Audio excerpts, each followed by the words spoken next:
डभोई तालुका के मोटा हबीपुरा स्थित नोबल स्कूल से एक गंभीर मामला सामने आया है। आरोप है कि शिनोर तालुका से आने वाले करीब 22 से 23 बच्चों को एक ही इको वैन में भरकर रोज स्कूल लाया जाता है। अभिभावकों का कहना है कि उन्होंने कई बार स्कूल प्रबंधन से बस सुविधा की मांग की, लेकिन अब तक कोई समाधान नहीं हुआ।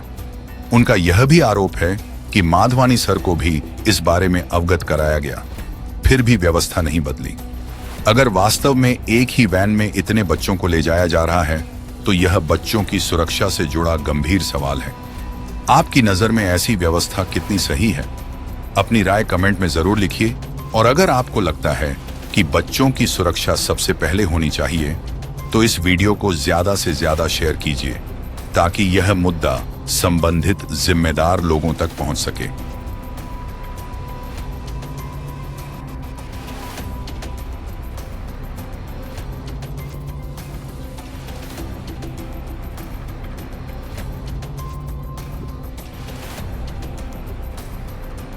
મારું નામ પ્રશાંત બરોડ, જિલ્લા ઉપપ્રમુખ બક્ષીપંચ મોરચો।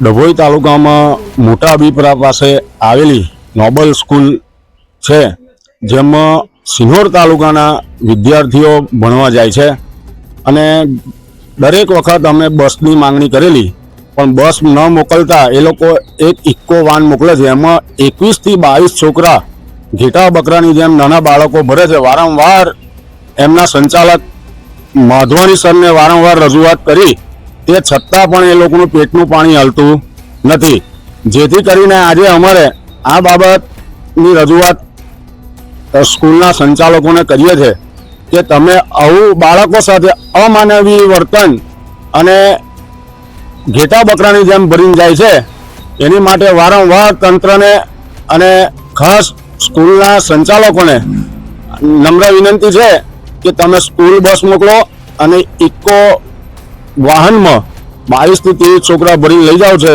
અને નાના નાના ભૂલકાઓને, એની માટે અમે તંત્રને રજૂઆત કરીએ છીએ।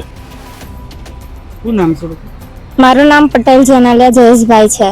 હું અચીસરા ગામમાંથી આવું છું। અમે મોટા હબીપુરા નોબલ પબ્લિક સ્કૂલમાં અભ્યાસ કર્યો છે। હું ધોરણ 10માં છું।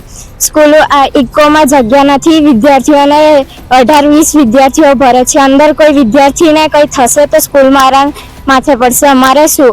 અને ગરમી કેટલી લાગે, નાના નાના છોકરાઓ હોય, નોબલ પબ્લિક સ્કૂલના વિદ્યાર્થીઓ છે, કઈ ડ્રાઇવિંગનું કંઈ કમ્પ્લીટ કરતા નહીં, ઇકો મોકલે છે। તમે સ્કૂલમાં ધ્યાન કર્યું? હા, કરી। શું જવાબ આપ્યો? એ એવું જ કહે છે કે 2-3 દિવસ પછી થશે। ઘેર આવીને અમે પેરેન્ટ્સને કહીએ છીએ તો પેરેન્ટ્સ પણ કહે છે સ્કૂલમાં કે કંઈ કરો, પણ એ એવું જ કહે છે કે 2-3 દિવસ પછી થઈ જશે।